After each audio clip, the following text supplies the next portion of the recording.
Break کے بعد ایک بار پھر سے آپ کو خوش آمدید کہتے ہیں ناظرین. پاکستان میں ہمارے ہاں ہر دوسرے دن بلکہ ہر روز ہی کوئی نہ کوئی ایسی خبر ہوتی ہے کہ ہم سر پکڑ کے بیٹھ جاتے ہیں کہ کس کا رونا روئیں, کس پہ بات کریں, کس کو ٹھیک کرنے کی کوشش کریں اور کہاں سے کیسے بچیں. خبریں جی, گردے چوری پھر سے ہونا شروع ہو گئے ہیں. گردے چوری ہونا پھر سے نہیں شروع ہوئے بلکہ گردے چوری ہونا رکے ہی نہیں تھے. ہاں, گردے چوری ہونے کے معاملات, سکینڈلز پھر سامنے آنا شروع ہو گئے ہیں. دو واقعات ہیں میرے پاس. ایک تو جی نوکری کا جھانسا دیا گیا ہے, ایک نوجوان کو اس کو لے گئے اسلام آباد اور وہاں جا کے اس کا گردہ نکال لیا گیا. چونیا کا یہ واقعہ ہے اور اس میں جو ہے وہ لالچی خاتون نے پڑوس کا بھی لحاظ نہ کیا اور بیٹوں کی مدد سے, یعنی ایک پڑوسی نے اپنے بیٹوں اور ماں نے مل کر جو ہے وہ ساتھ والے کو بہلایا پھسلایا, اس کو اسلام آباد لے گئے کہ آپ کو جی بڑی اچھی نوکری مل رہی ہے. وہاں پہ جا کے اس کو گردہ شردہ اس کا نکالا, اس کو واپس بھیجا. پھر اس کو پتہ چلا کہ میرے ساتھ یہ کیا کارروائی ہو گئی ہے. قصور کا ایک نجی ہاسپٹل ہے, وہاں پر غیر قانونی طور پر گردوں کی پیوند کاری جو ہے وہ پکڑی گئی ہے. ہاسپٹل کو بین کر دیا گیا ہے. اسی پہ بات کریں گے. ہمارے ساتھ جاوید اقبال صاحب موجود ہے, سینئر جرنلسٹ ہیں. سر آپ کو خوش آمدید کہتے ہیں, بہت شکریہ آپ کے ٹائم کا. جاوید صاحب, میں نے انٹرو میں ایک لائن کہی کہ گردہ چوری پھر شروع ہو گیا ہے یا پھر گردہ چوری رکا ہی نہیں ہے اور سکینڈلز پھر آنا شروع ہو گئے. آپ بہتر بتائیں گے. جی بسم اللہ الرحمن الرحیم. آپ نے بالکل صحیح کہا کہ گردہ چوری رکی ہی نہیں بلکہ بڑھتی گئی ہے. صحیح. ایک وقت تھا جب پاکستان مرکز بن گیا تھا گردوں کی خرید و فروخت کا, پیوند کاری کا, گردوں کی ٹرانسپلانٹیشن کا. اس وقت کی بات ہے, جب میں بات کر رہا ہوں 2010, 11, 12, 13, 14, 15. اس وقت جو مڈل ایسٹ ہے اور خلیجی ممالک ہیں, وہاں سے جو عربی ہیں وہ سستے گردے یہاں سے, چونکہ پاکستان میں اویلیبل تھے, پہلے انڈیا تھے, انڈیا میں قانون بن گیا, پاکستان میں قانون تھا کوئی نہیں. صحیح. تو یہاں غربت عام تھی اور جو غریب لوگ ہیں وہ ان گردہ چوروں کا اور اس مافیا کا جو ہے وہ زیادہ شکار ہو جاتے ہیں. صحیح. ایک وقت تھا جب مرکز اس کا بٹے تھے جہاں پہ اینٹیں بنتی ہیں, وہاں پہ مزدور لوگ ہوتے تھے اور ان کو بلا پھسلا کے 50,000, 1 لاکھ, 2 لاکھ روپیہ دیا, سودے بازی کی اور عربی آئے, وہ گردہ تبدیل کروا کے چلے گئے اور گھر گھر کھل گیا تھا. پھر جب حکومت نے اس کو دیکھا کہ یہ تو بہت بری لعنت ہے اور آئے روز ایسے گروہ میدان میں آ رہے ہیں اور بہت زیادہ گردوں کی تبدیلی ہو رہی ہے اور چوری ہو رہے ہیں, خرید و فروخت ہو رہی ہے, پورا ایک مرکز بن گیا ہے پاکستان. صحیح. تو پھر 2017 میں میڈم منیر اس پہ ایک اتھارٹی بنی پہوٹا کے نام سے, جن کو Punjab human organ transplant authority. یہ اتھارٹی بن گئی 17 میں کہ ہم نے ان کو روکنا ہے. دیکھیں یہ اتھارٹی پہ اربوں روپے کا بجٹ ہے اور اب تک اس کو بنے ہو گئے ہیں کوئی تقریباً 10 سال. ٹھیک ہے. اب انہوں نے جو ایف آئی آر اس کی کلا کما کے لیے روکنے کے لیے ابھی تک جو ہے جو سامنے آئی ہیں داد و شمار ان کے, ابھی تک صرف 9 سے 10 ایف آئی آر درج کی ہیں مافیا کے خلاف. اور سب سے پہلی ایف آئی آر جو تھی کتنے سالوں میں 2013, سوری میں اپنی غلطی درست کر لوں, اس اتھارٹی پہ ہوٹا کا قیام 2013 میں جب یہ پاکستان مرکز بن گیا تھا گردوں کی خرید و فروخت کا. پہلے سب سے کون تھا؟ انڈیا. سستا ترین مرکز تھا وہ. عربی آتے تھے یا عرب سے جو ریلیٹڈ اس سے تھے وہ اپنے گردے تبدیل کرا کے چلے جاتے تھے. اچھا جاوید صاحب, سوری ٹو انٹرپٹ, لیکن یہ میرا خیال ایسا ہی ہے کہ ڈاکٹرز کہتے ہیں, کیونکہ ہم دیکھتے ہیں کہ وہ کسی کو ڈونیشن بھی کر دیتے ہیں کہ اگر آپ کا ایک گردہ نہیں بھی ہے تو آپ ایک کے ساتھ بھی ساری زندگی ایک ہیلدی لائف سٹائل کے ساتھ گزار سکتے ہیں. لیکن اگر آپ کا ایک بھی خراب ہو جائے گا تو پھر کیا, یعنی لوگوں نے یہ سمجھنا شروع کر دیا کہ بھائی اتنے پیسے مل رہے ہیں تو چلو غربت. اچھا میں اس پہ کہہ رہا ہوں, یہ اتھارٹی بنی کہ اس کی روک تھام کی جائے. ٹھیک ہے. 2013 میں, 17 میں نہیں بنی تھی, 13 میں بنی. اب اس نے 3 سال ورکنگ کی اور 2017 میں اپریل 2017 میں پہلا مقدمہ درج ہوا. 5 سال بعد ایک مقدمہ درج ہوا, وہ بھی ایف آئی اے کی مدد سے. صحیح. پہوٹا جس کو پہلا بجٹ جو تھا وہ 2 سے 3 ارب روپے دیا گیا اور پوری ایک فوج دی گئی, وہ اس 5 سال بعد ایک ایف آئی آر اس نے درج کی.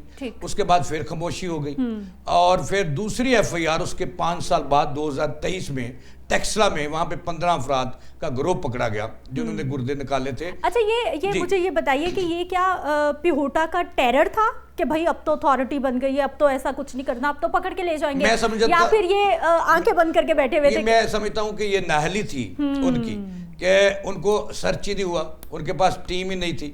اس کے بعد پھر خاموشی آ گئی, پھر 24 میں اور 25 میں 26 میں ایک ایک ایف آئی آر درج ہوئی. اب جب جو ادارہ بنایا گیا وہاں پہ سیاست آ گئی, اور جو گردہ سے ماہرین تھے, گردہ کے جو ٹرانسپلانٹیشن کے جو لوگ تھے, ان کو ہٹا کر میں بات کروں گا پروفیسر شہزاد انور کی. یہ بڑے ایک مایہ ناز یہ گردہ ٹرانسپلانٹیشن کے ماہر ہیں اور خود ایکسپرٹ ہیں, ان کو لگایا گیا. پھر سیاست آ گئی, پھر پنجاب کے ایک انہوں نے کام شروع کیا اور بڑے دھڑلے سے کام کیا. میں شہزاد انور کی بات کر رہا ہوں. تو اس کے بعد انہوں نے پھر سیاست آئی, اور پھر ایک جو 5 سال پہلے ریٹائرڈ بندہ ہو گیا تھا, پروفیسر آف سرجری, جس کا شعبے سے تعلق ہی نہیں ہے, اس کو پوٹا کا ڈی جی بنا دیا گیا. پروفیسر عامر زمان خان کو بنا دیا گیا, جو اس وقت پنجاب کے ایک بڑے ہیں, اس کے قریبی عزیز ہیں. جب یہ سیاست آ جائے گی, جس ادارہ بنایا گیا کہ گردوں کی پورے پنجاب کے اندر خرید و فروخت روکنی ہے, اور اس نے ایف آئی آر 13 سالوں میں یا 12 سالوں میں صرف ایف آئی آر گردے کے گروہ کتنے پکڑے؟ ایک وہ آپ کو یاد ہوگا فواد والا گروہ, بالکل, وہ ابھی تک ہاسپٹل ہے, اور ثاقب صاحب جو بڑا یاد اس کے بعد کسی کو بڑی سزا ہی نہیں ہوئی. ایک ہی بندہ جس کو نشان عبرت بنایا گیا وہ تھا فواد, اور وہ بھی طاقتور آدمی تھا. وہ بعض لوگ یہ کہتے ہیں کہ وہ چدر صاحب کا عزیز تھا. اب دیکھیں اس میں چدر صاحب کا نام بھی آیا, پھر جو سابق ایم پی ہے مبینہ طور پر ان کا نام بھی آیا. اب میں سمجھتا ہوں کہ اس کی روک تھام کیوں نہیں ہو سکی. ایک تو سب سے جو بڑی نااہلی ہے وہ پہوٹا کی ہے, Punjab human organ transplant authority, کہ ان کے پاس جب تک ایف آئی اے نہیں ہوتی, ان کی ٹیم نہیں ہوتی, ایف آئی اے سرچ نہیں کرتی, اتنی دیر وہ کاروائی نہیں ڈالتے. اچھا, مجھے جاوید صاحب ایک اور بات بتائیے کہ یہ گردہ کسی کو نکالنا یا پھر ٹرانسپلانٹ کر دینا, کیا یہ کوئی اتنا ہی آسان کام ہے؟ یہ تو مطلب ایسا نہیں ہے کہ کوئی 2-4 لوگ اس میں ملوث ہوں گے, لایا, مریض ڈالا, کاٹ کے گردہ نکالا, ادھر فکس کر, یہ ایسا کام تو بالکل نہیں ہے. یہ تو بڑا مطلب ڈینجرس کام ہے. جی ایسی ہے. تو مطلب پورا ایک ہاسپٹل, پورا ایک اکوپمنٹ, پورا ایک سسٹم چاہیے, ایکسپرٹس چاہیے, اینستھیزیا ایکسپرٹ چاہیے, نرسنگ چاہیے, یعنی یہ تو بہت بڑا سیٹ اپ ہے. صحیح سوال ہے آپ کا. اس کے باوجود جو ہے یہ کیسے چھپ جاتے ہیں؟ جی دیکھیں, یا آنکھیں بند کر لی جاتی ہیں, ان کو دیکھا ہی نہیں جاتا. میری بات سنیں, یہ آپ نے صحیح بڑا اہم کویسچن آپ نے اٹھایا ہے, نکتہ اٹھایا ہے. یہ بڑا ایک اہم کام ہے ٹرانسپلانٹیشن, ایک تندرست بندے کا گردہ نکال کے دوسرے مریض کو لگانا. یہ بڑا کمپلیکیٹڈ ہے. پہلے تو ٹیشوز میچ کرنے ہوتے ہیں, پھر خون میچ کرنا ہوتا ہے, پھر گردہ میچ کرنا ہوتا ہے. تو یہ مافیا اتنا طاقتور ہے, یعنی اس میں لیبارٹریز ہیں, اس میں بڑا بڑا سسٹم انوالو ہے. تو یہ جو مافیا ہے اس کی اتنے طاقتور ہیں یہ, کہ مثلا یہ کوئی مسئلہ فیسا گورس نہیں ہے. یہ عام لیب سے بھی جو ہے ٹیشو جو ہیں وہ میچ ہو سکتے ہیں, خون کے ٹیسٹ ہو سکتے ہیں, گردہ ٹیسٹ ہو سکتا ہے. تو ایک بندہ صرف چاہیے ہوتا ہے. جاوید صاحب سوری ٹو انٹرپٹ, لیکن اگر عام لیب سے بھی اس طرح کے ٹیسٹ ہو رہے ہیں تو یہ بالکل بھی کامن ٹیسٹ نہیں ہے. جی, تو پھر لیب پہ بھی کوسچن مارک لگنا چاہیے, لیب کو بھی ذمہ دار ٹھہرانا چاہیے کہ بھائی آپ اس طرح کے ٹیسٹ کریں, اور آپ کو پتا بھی ہے کہ کوئی اوتھینٹک بندہ کرا رہا ہے یا پھر خامخواہ کرا رہا ہے. کیونکہ کڈنی ٹرانسپلانٹ اتنا عام ابھی بھی نہیں ہے کہ ہر وقت ہی ٹیسٹ ہو رہے ہیں. جی میں عرض کرتا ہوں میڈم, اس کے لیے دیکھیں پھر پاکستان میں یہ اجڑا ہوا قوم نہیں ہے کہ جڑ ہے, آج تک یہ قوم بننے نہیں دی گئی. دیکھیں یہ ڈنڈے کے یار ہیں, ڈنڈا چلتا ہے تو یہ سیدھے ہوتے ہیں. اب پوٹا میں جب فیصل مسعود صاحب ڈی جی آئے تھے, پروفیسر فیصل مسعود مرحوم, تو انہوں نے ڈنڈا چلایا ایف آئی اے کے ساتھ مل کر, اور یہ مافیا یا تو پنجاب چھوڑ گیا یا پھر زیر زمین چلا گیا, اور چھپ چھپ کے کہیں نہ کہیں. دیکھیں لاہور جیسے شہر میں پیکو روڈ پہ پکڑے گیا تھا, یہ ممتاز پکڑا گیا تھا, اور اسی طرح ٹاؤن شپ میں پکڑا گیا تھا. اب قصور میں پکڑا گیا, پھر شیخ پور میں پکڑے گئے, پھر ٹیکسلا میں پکڑے گئے, فیصل آباد میں پکڑے گئے. مسئلہ یہ ہے کہ کوئی باضابطہ یہ ادارہ جو میں نے یہ کہا ہے کہ سیاست کی اور نااہل لوگوں کی نظر ہو گیا ہے, یہی وجہ ہے کہ آج تک کوئی باقاعدہ مہم نہیں چل سکی. ایک تو دیکھیں اس کی سب سے بڑی وجہ گردے بیچنے کی غربت ہے. اور جو کمزور لوگ ہوتے ہیں, جو غریب لوگ ہوتے ہیں, ان کو یہ بتایا جاتا ہے, یہ مافیا بتاتا ہے کہ جناب جو ہے وہ ایک گردے کے سہارے آپ زندہ رہ سکتے ہیں اور اپنی غربت دور کر لیں. اور ان کو لیے 10 لاکھ روپیہ بھی بڑا ہوتا ہے, 5 لاکھ روپیہ بڑا ہوتا ہے. سر یہ کتنے میں خریدے بیچے جاتے ہیں؟ دیکھیں شروع میں جب یہ مافیا ادھر تھا تو جب متحرک تھا یہ مافیا، جب عربی آتے تھے گردے اپنے تبدیل کروانے، تو اس وقت تو یہ ان غریبوں کو 50,000 1 لاکھ 2 لاکھ دیتے تھے اور سودا 30-35 لاکھ میں ہوتا تھا. اب جو ہے وہ 40 لاکھ میں سودا ہوتا ہے. اور جو ڈونیشن دینے والا ہے غریب آدمی جس کا گردہ، اب دیکھیں پہوٹا اس لیے بنایا گیا تھا کہ وہاں پہ رجسٹریشن ہو دونوں کی، گردہ لینے والے کی اور گردہ دینے والے کی. قانون بنایا گیا کہ گردہ صرف کسی کو ڈونیٹ کر سکتا ہے اس کا کوئی قریبی خونی رشتہ، بلڈ ریلیشن. آرگن ٹرانسپلانٹ نا، آپ نے کوئی بھی آرگن ٹرانسپلانٹ کرنا ہے تو پوری آپ کی ڈیٹیل ہوگی، جس نے کرنا ہے ہاسپٹل نے وہ بھی رجسٹرڈ ہو پہوٹا میں، اور پھر وہ سرجن بھی رجسٹرڈ ہو. اب اس کے بعد جب یہ میچ کر جاتے ہیں اور ایک اتھارٹی جو بنی ہے پہوٹا، جب یہ تمام چیزیں دیکھ کر اجازت دے دیتی ہے، باقی PKLI کو اجازت ہے جی. اس طرح میرا خیال ہے کہ جنرل اسپتال کو اجازت مل چکی ہے، اب جناح کو مل چکی ہے، اب شیخ زید کو مل چکی ہے، ہر رجسٹرڈ نہیں ہے. اب اس قانون پر عمل درآمد کرانا ہے پہوٹا والوں نے. پہوٹا والے خود جو ہیں وہ پنگ پی کے سوئے ہوئے ہیں، سفارشی لوگ لگے ہوئے ہیں، اور ان کی جو کارکردگی ہے اس پر یہ قصور کا واقعہ ایک بہت بڑا سوالیہ نشان ہے کہ وہ کہاں سوئے ہوئے ہیں. انہیں پنگ پی ہوئی ہے یا کسی ساتھ مبینہ طور پر ساتھ ملے ہوئے ہیں. اچھا مجھے یہ بتائیے کہ یہ قصور کیسا علاقہ ہے؟ یہ جب بھی خبروں میں آتا ہے بڑی ڈینجرس خبروں میں آتا ہے. جی زینب کا یاد ہے آپ کو؟ جی مجھے یاد ہے. پھر اس کے بعد کیا چیزیں سامنے آئیں اور پتہ نہیں کیا معاملات قصور سے اٹھے. جی اب یہ گرداس کہتے ہیں یعنی قصور اتنا نگلیکٹ ہو چکا ہے، حالانکہ لاہور کے یہ ساتھ ہی تو قصور لگتا ہے، اس کے باوجود لاہور ڈویژن میں ہے، جی ڈویژن میں ہے. اتنا نگلیکٹ کیوں ہو گیا ہے کہ وہ ایسے سکینڈلز وہاں سے بڑے بڑے سامنے آ رہے ہیں؟ ایک تو تعلیم کی کمی ہے، اویئرنیس کی کمی ہے. وہاں پہ جو جگیردارانہ نظام ہے وہاں پہ سکہ شاہی ہے، اور وہاں پہ جو قصور کے بارڈر ایریاز ہیں وہاں پہ بڑی غربت ہے پاکستان کے دوسرے علاقوں کے مقابلے میں. اور یہ آسان ہدف ڈھونڈتے ہیں یہ جو مافیا ہے کہ آسان.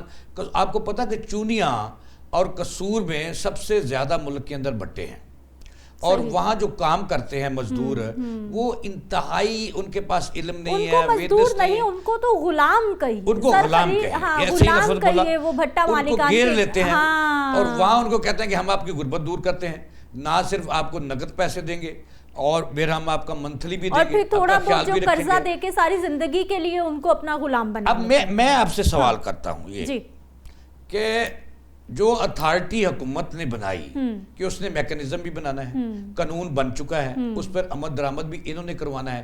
یہ اتنے نکمے لوگ وہاں پہ بیٹھے ہیں پہوٹا میں کہ جتنی دیر FIA نہیں آتی، ان کی مدد نہیں آتی، یہ سوئے رہتے ہیں. یعنی اپنے طور پہ کوئی نہیں. میری اطلاعات یہ ہے کہ یہ انفارمیشن بھی FIA کی ہوتی ہے، چونکہ یہ ایک اتھارٹی ہے جس کے پاس قانون ہے اور انہوں نے خود پرچہ دینا ہوتا ہے، خود پکڑنا ہوتا ہے. FIA انفارمیشن دیتی ہے اور اس کے بعد یہ حرکت میں آتے ہیں، ورنہ یہ سوئے ہوئے ہیں. چونکہ جتنی دیر پہوٹا پہ یقینی طور پر ایک سوالیہ نشان ہے، بہت بڑا سوالیہ نشان ہے کہ ان غیر قانونی جو پیوند کاری ہے وہ کسی بھی انسانی اعضاء کی اس کو روکنے کے لیے، اس کو کنٹرول کرنے کے لیے، اس کو مینج کرنے کے لیے پہوٹا بنائی گئی. اور اگر وہی کام نہیں کر رہے، وہی جو ہیں وہ جیسا کہ جاوید صاحب مسلسل بتا رہے ہیں کہ وہ کیا پی کے سوئے ہوئے ہیں، تو پھر یقینی طور پر ہمارے غریب لوگ اسی طرح سے لوٹتے رہیں گے. چاہے غریب کو پتا ہے وہ اپنی مرضی سے اپنا گردہ فروخت کرنے جا رہا ہے یا پھر دھوکے دہی سے جھانسے میں آ کے اس کا گردہ نکال لیا گیا، دونوں صورتوں میں یہ جرم ہے اور اس کو روکنا اس وقت سوسائٹی کی اہم ضرورت ہے. بہت شکریہ جاوید صاحب، آپ ہمارے ساتھ موجود رہے. مجھے اجازت دیجیے، اگلے پروگرام میں ملاقات ہوگی. اللہ نگہبان.